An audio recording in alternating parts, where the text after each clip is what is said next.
오라클과 엔비디아가 주관한 2020 에이펙 스타트업 해커톤 멘토링도 했었고, 엔비디아 키스티 GPU 해커톤은 2년 정도 멘토링을 하고 있고요. 그리고 다양한 병렬 처리 프로젝트에 참여를 한 경험이 있습니다. 과거에는 네이버 웹툰 AI 리서처 인턴, 퀀다 MLOps 인턴 및 CSI로 데이터 61 디스트리뷰티드 시스템 시큐리티 그룹의 파견 연구원으로 근무를 했었고요. 그 과정에서 MLOps와 딥러닝 연구자들이 알면 좋을 병렬 처리 기법의 개념, 실제 예시, 그리고 한계와 향후 방향에 대해서 좀 간단히 발표를 하고자 합니다. 발표 내용은 다음과 같습니다. 그리고 본 발표에 나오는 모든 내용은 재직 중인 회사와 이전에 있었던 회사와 관련이 없고요. 좀 많은 개념을 제가 다루려고 하다 보니 사실과 좀 어느 정도 거리가 있다는 점 좀 양해를 부탁드립니다. 오늘 발표할 내용을 이해하기 위해서는 기본적인 컴퓨터 전공 지식이 좀 필요한데요. 아마 다 아시겠지만 제가 한 번씩만 서머리를 하고 언급만 하고 넘어가도록 하겠습니다. 운영체제는 컴퓨터 내에서 하드웨어와 소프트웨어를 통해서 프로그램을 정확하고 올바르게 편하게 사용할 수 있는 소프트웨어죠. 그래서 운영체제는 물리적인 자원인 하드웨어를 이제 소프트웨어가 활용할 수 있도록 자원의 가상을 통해 시스템 콜을 통해서 하드웨어를 증명할 수 있도록 돕기도 하고, 병렬 처리와 병행 처리를 통해서 운영체제 내 다양한 프로세스를 관리하게 됩니다. 오른쪽 그림은 유닉스 시스템의 전체 구조로 하드웨어에 간접적으로 접근할 수 있도록 다양한 시스템 인터페이스를 유저에게 제공하고 있는 모습입니다.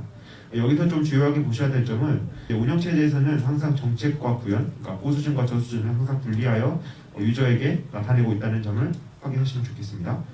프로그램이라는 것은 명령어와 데이터의 집합입니다. 프로그램 자체는 사실 하드웨어에서 실행이 될 수가 없고 프로세서에서 실행될 수 있도록 처리 가능한 형태로 바뀌어야 되는 거죠. 그래서 프로그램이 CPU에서 실행되기 위해서는 내부적으로 다양한 메모리 적재가 되고 변환이 되는 것을 보실 수가 있습니다. 세부적인 내용은 설명하지 않도록 하겠습니다. 컴퓨터에서 작업은 연산을 통해서 이루어집니다. 이를 실행 가능한 형태로 만들어서 처리하고 전달하는 일련의 과정을 인스트럭션 사이클이라고 합니다. 이 사이클은 실행되어야 하는 명령어를 불러오고 명령어를 디코딩한 후에 명령어를 통해 처리되는 데이터를 불러오고 마지막으로 실행될 일련의 순서를 의미를 합니다. CPU에는 인스트럭션 셋이라는 게 있습니다. 보통 텐서플로우를 실행을 하실 때 로그에 자주 보시는 AVX 512와 같은 인스트럭션 셋을 보실 텐데요.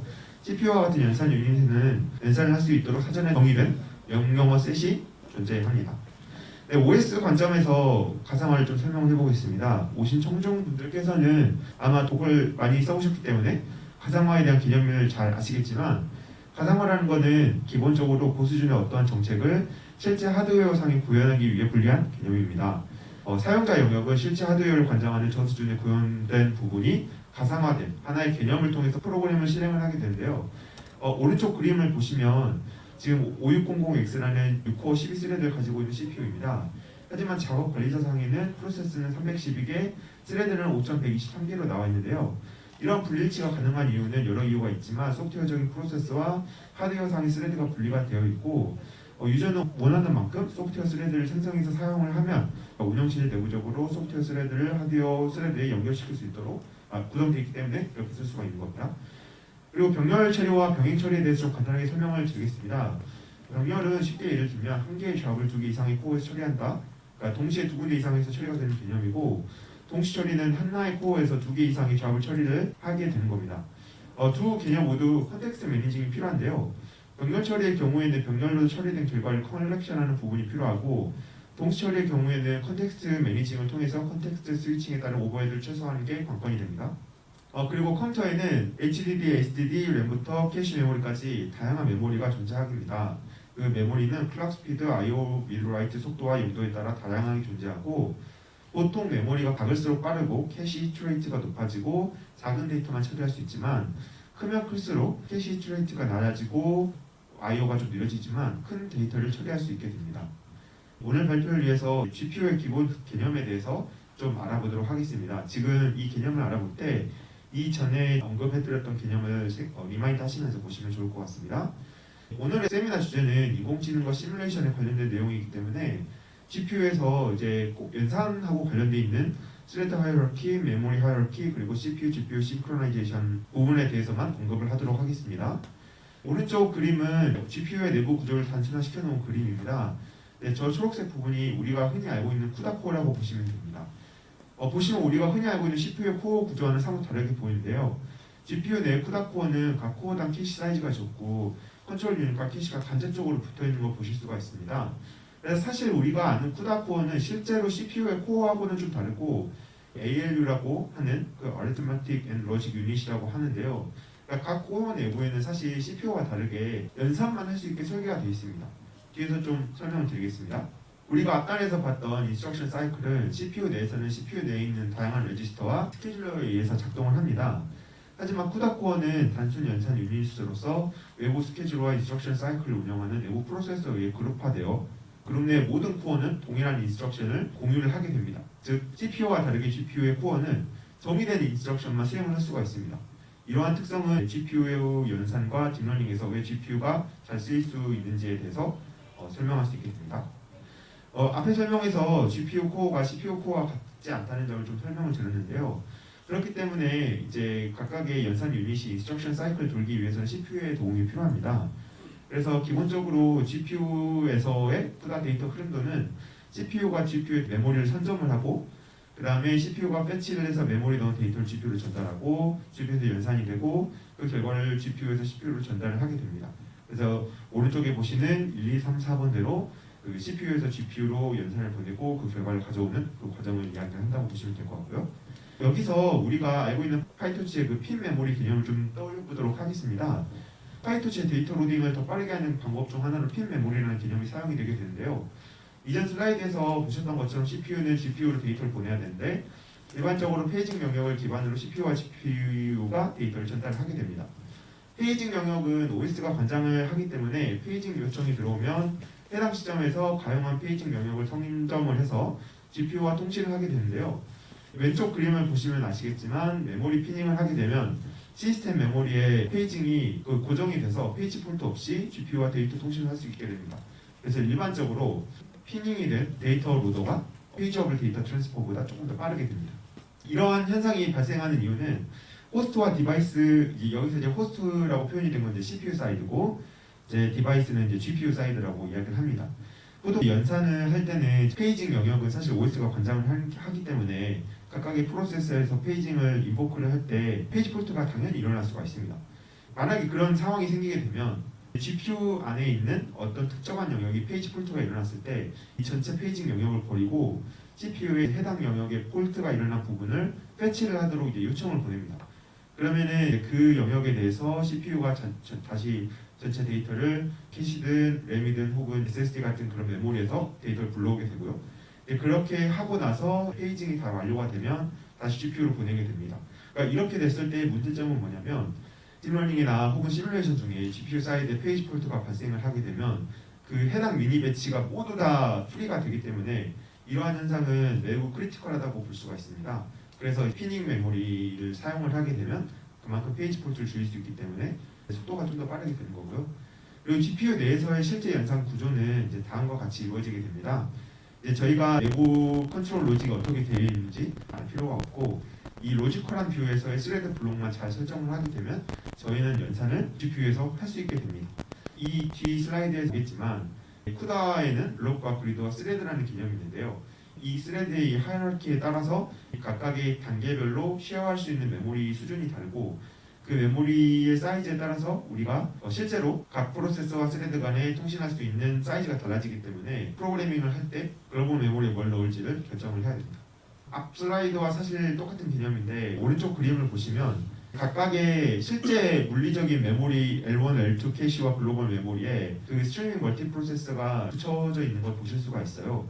그러니까 여기서 보셔야 될 거는 우리가 어떤 GPU에 연산을 주고 싶은데 그 연산을 단순하게 그냥 캐시 메모리에 뭔가를 넣고 그렇게 끝나는 게 아니라 각각의 스레드 안에서 쉐어가 되어야 되는 거는 L1에 넣고 각각의 스트리밍 멀티 프로세서가 쉐어를 해야 되는 글로벌 베리어블 같은 경우에는 뭐 L2 캐시에 넣는다든지 우리가 어떤 캐시 메모리에 어떤 데이터를 넣겠다 이런 식으로 명시적으로 저희가 쓰진 않지만 실제 내부적으로는 이렇게 작동을 하게 됩니다.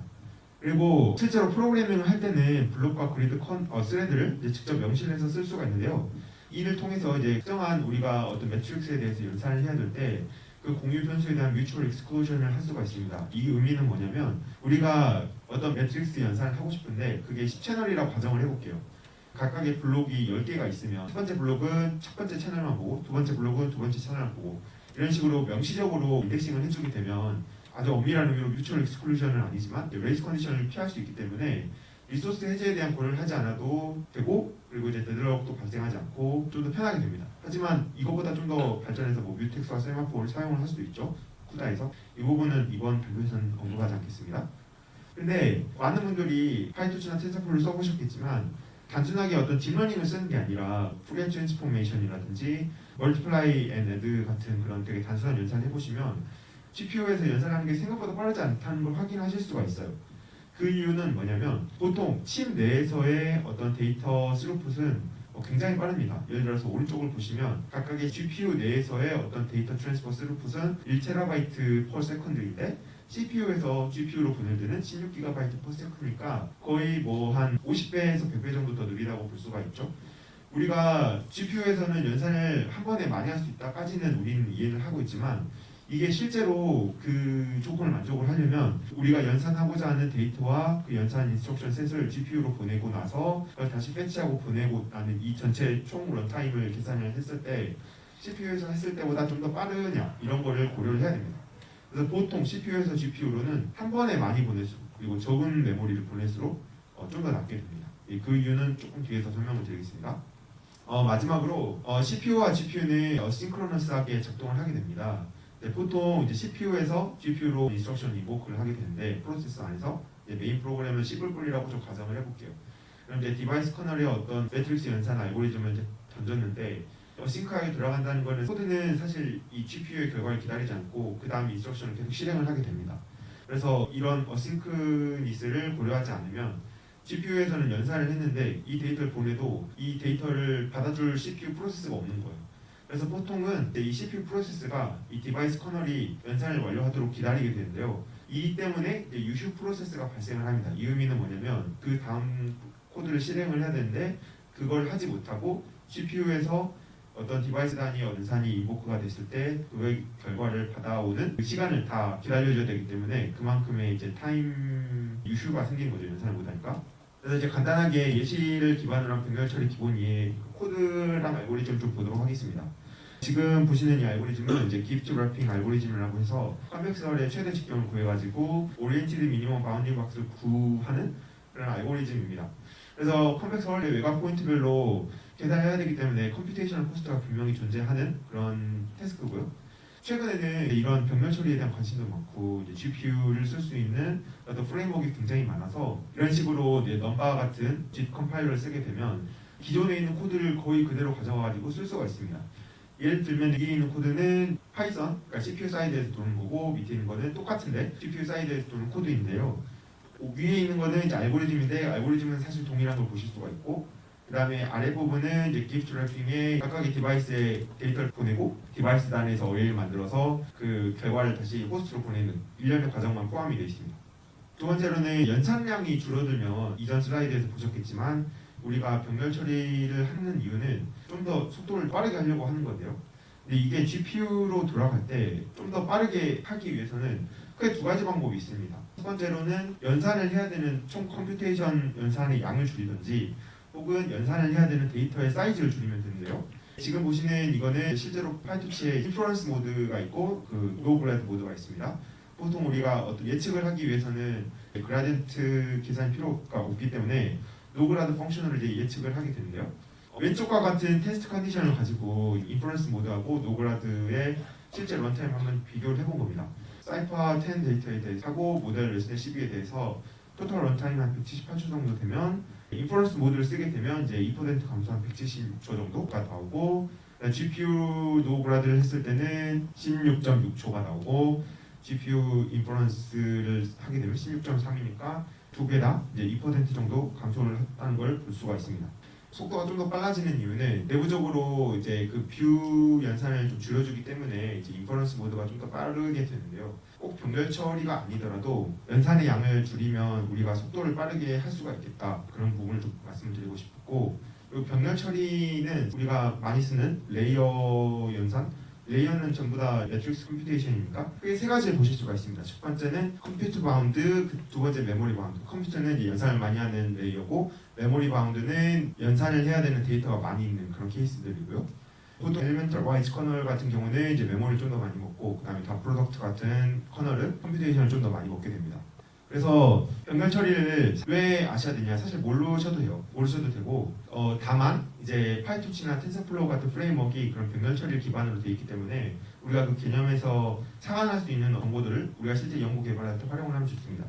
예를 들어서 파라미터 설정을 할 때 8이나 32의 배수로 하는 이유는 단순하게 이 GPU에서 연산을 하는 기본 연산의 단위가 32의 배수여서 그렇기 때문이고요. 그래서 제대로 로케이션이 되면은 한 번에 GPU 연산을 처리가 할 수가 있지만 우리가 이 사이즈를 잘못하게 되면은 빨간색 부분에 유휴된 부분을 한 번 더 처리를 해줘야 되기 때문에 한 번의 사이클 안에 전부 다 처리할 수가 없습니다. 이런 컨볼루션 연산에서도 각각의 배치 사이즈와 인풋이 전부 다 GPU 파라미터에 영향을 받게 되고요. 실제로 이제 오른쪽에 레슨더 50이고 왼쪽은 스와인 트랜스포머인데 왠지 모르지만 다 8의 배수나 혹은 이제 32의 배수를 하고 있는 걸 보실 수가 있어요. 그래서 그의 장점은 뭐냐? 그뿐만 아니라 사실 CPU 사이드에 최적화한 오픈MP나 오픈ACC를 쓰실 수가 있는데요. 그래서 CPU나 GPU 코드를 최적화를 할 수가 있습니다. 그래서 뭐 스위그 형태로도 배포를 할 수도 있고 혹은 이제 C파이썬 형태로도 배포를 할 수가 있죠. 그리고 저희가 사실 이런 병렬 처리 개념을 몰라도 간접적으로 사용을 가능합니다. 예를 들면 TRT 같은 경우에는 커널 퓨전이라는 개념이 있는데 이 커널 퓨전의 이제 기본적인 개념은 뭐냐면 어차피 우리가 GPU에서 연산을 할 건데 그걸 계속 왔다 갔다 하는 게 아니라 그냥 한 번에 컨볼루션 연산이랑 컨볼루션 된 결과를 이제 맥스플링을 하는 묶어서 할 수 있으니까요. 그러니까 그런 거를 해주는 건데 우리가 사실 이런 변경 처리 개념을 몰라도 쓸 수 있게 이미 프레임워크가 다 개발이 되어 있습니다. 하지만 이게 사실 실제로 쓰기가 굉장히 어렵습니다. 첫 번째는 개발하면 괜찮은데 이제 서버에는 보통 나위에 다양한 프로그램도 존재를 하죠. 그래서 지금 현재 가용한 프로세스 다 끌어다 쓰면은 서버에 좀 큰 문제가 생길 수가 있습니다. 두 번째는 전체 프로그램에서 병목 지점을 찾긴 찾았어도 해당 부분 개발 난이도가 어려운 경우가 있습니다. 그리고 알고리즘 자체가 병렬화하는 경우도 있고 회계를 통해서 특정 매주를 지속적으로 업데이트해야 되는 경우에 GPU는 배치 단위로 연산을 하기 때문에 그 지속적으로 바뀌는 변수를 배치하고 다시 불러오고 이런 속도가 이제 오히려 CPU에서 안 하니만 못하게 됩니다. 세 번째로는 병목 부분을 찾고 개발 가능한 지점을 찾아서 병렬을 했다고 하더라도 유지봇을 그걸 누가 할 거냐. 그리고 이제 전체 시스템 내에서 제 프로그램만 있는 게 아니고 다른 여러 프로그램이 모여서 시스템으로 되어 있는데 다른 프로그램 사이드에서 뭔가 세팅이 변경이 되면 대응을 하기 되게 어려운 거예요. 근데 이제 이러한 걸 저희가 알아야 되는 이유는 보통 이제 글로벌 클라우드 서비스 같은 경우는 대부분 이제 달러로 결제를 하죠. 그래서 AI 서비스는 다른 웹 서비스보다 트래픽이 발생한 비용도 비례해서 상승을 하기 때문에 이익이 상쇄되는 경향이 있습니다. 그래서 가용한 서버 내에서 유지하는 없이 활용하는 것은 비용 감소에 요관이 되고요. 그리고 사실 우리가 이런 개념을 몰라도 이미 쓸 수가 있어요. 그냥 모든 연산을 2의 자성으로 한다든지 32의 자성으로 하면 이미 GPU 사이드에서 내부적인 연산을 다 2의 배수로 하고 있으니 인풋 파라미터를 그냥 2의 배수로만 해줘도 어느 정도는 쓸 수가 있는 거죠. 그래서 이런 개념 바탕으로 제가 감히 AI 부서와 옵스 부서의 이상적인 협업 방안을 좀 제안해보고자 합니다. 기존 협업 방식은 AI 사이드에서는 어떤 태스크가 있을 때 퍼블리싱이 된 논문 중에서 소프트웨어와 준하는 프로그램이 있고 내부 서비스 파이프라인에 맞춰서 커스터마이즈를 하죠. 내부 평가 기준에 의해서 모델 업데이트를 하고 그다음에 옵스 업무 중에서 뭐 AI 사이드, 뭐 컨티뉴어스 트레이닝 이런 것들을 하게 됩니다. 그래서 오른쪽 보시면은 실제로 서비스 운영 중에 발생하는 애매한 데이터 세트를 관리를 하기도 하죠.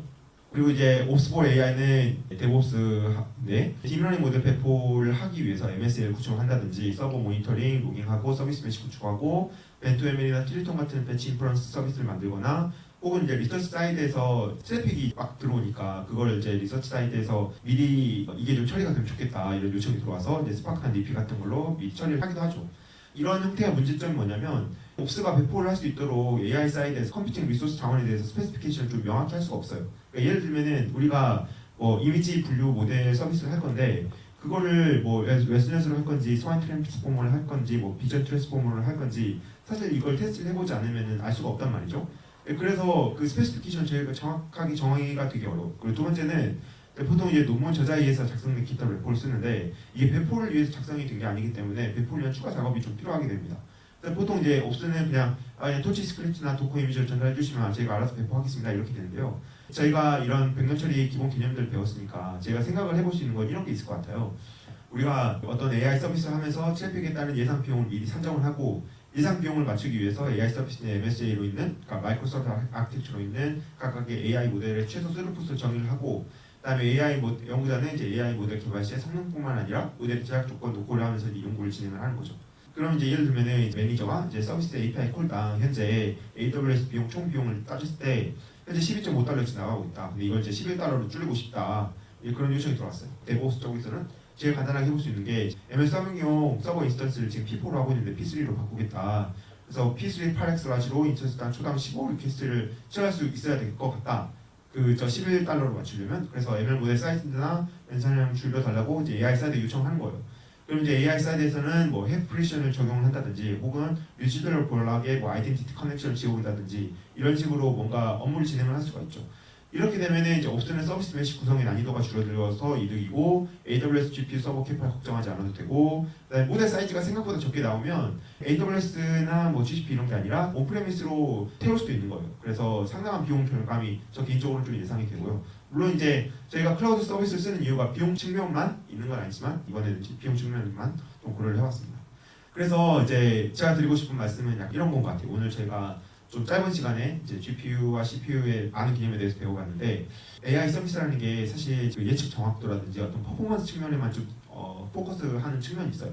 이게 이제 큰 회사 같은 경우는 GPU나 어떤 CPU 커퍼시티가 많기 때문에 아무거나 써도 되죠. 근데 조금 낮은 레벨, 그 이제 온프레미스가 없는 실제 AWS로 다 태우는 그런 회사 같은 경우에는 이런 비용의 증가가 사실 직접적으로 영향이 없단 말이죠. 그래서 이제 이런 거는 사실 그냥 개개인의 어떤 AI 연구자가 이제 병렬 처리나 혹은 뭐 다른 처리 방법을 통해서 전체 이제 런타임을 줄이거나 연산을 줄이겠다 이런 거는 팀 단위로 좀 이루어지지 않나 그런 생각을 하고 또 이런 게 또 새로운 연구 주제가 또 될 수가 있습니다. 뭐 예를 들면 욜로 7에 V7에 이제 이랜 같은 경우에는 이제 각각의 그 레이어를 이제 퓨전을 할 때 그 어떤 연산의 중요도를 고려를 해서 이렇게 한 거죠. 그래서 이제는 제 생각에는 이제 AI 리서처가 컴퓨테이션의 로우 레벨에 대해서 깊은 이해가 필요한 시기가 아닌가 생각을 하고 있습니다. 네, 그래서 제가 결론은 다음과 같습니다. 레이어하고 파라미터 선택부터 이제 GPU의 다이나믹을 고려한 모델링과 서빙에 대해서 고려를 하면 언젠가는 더 나은 모델과 서빙 플랫폼을 개발할 수 있지 않을까 생각을 하고 있습니다. 그럼 이상으로 발표 마치도록 하겠습니다.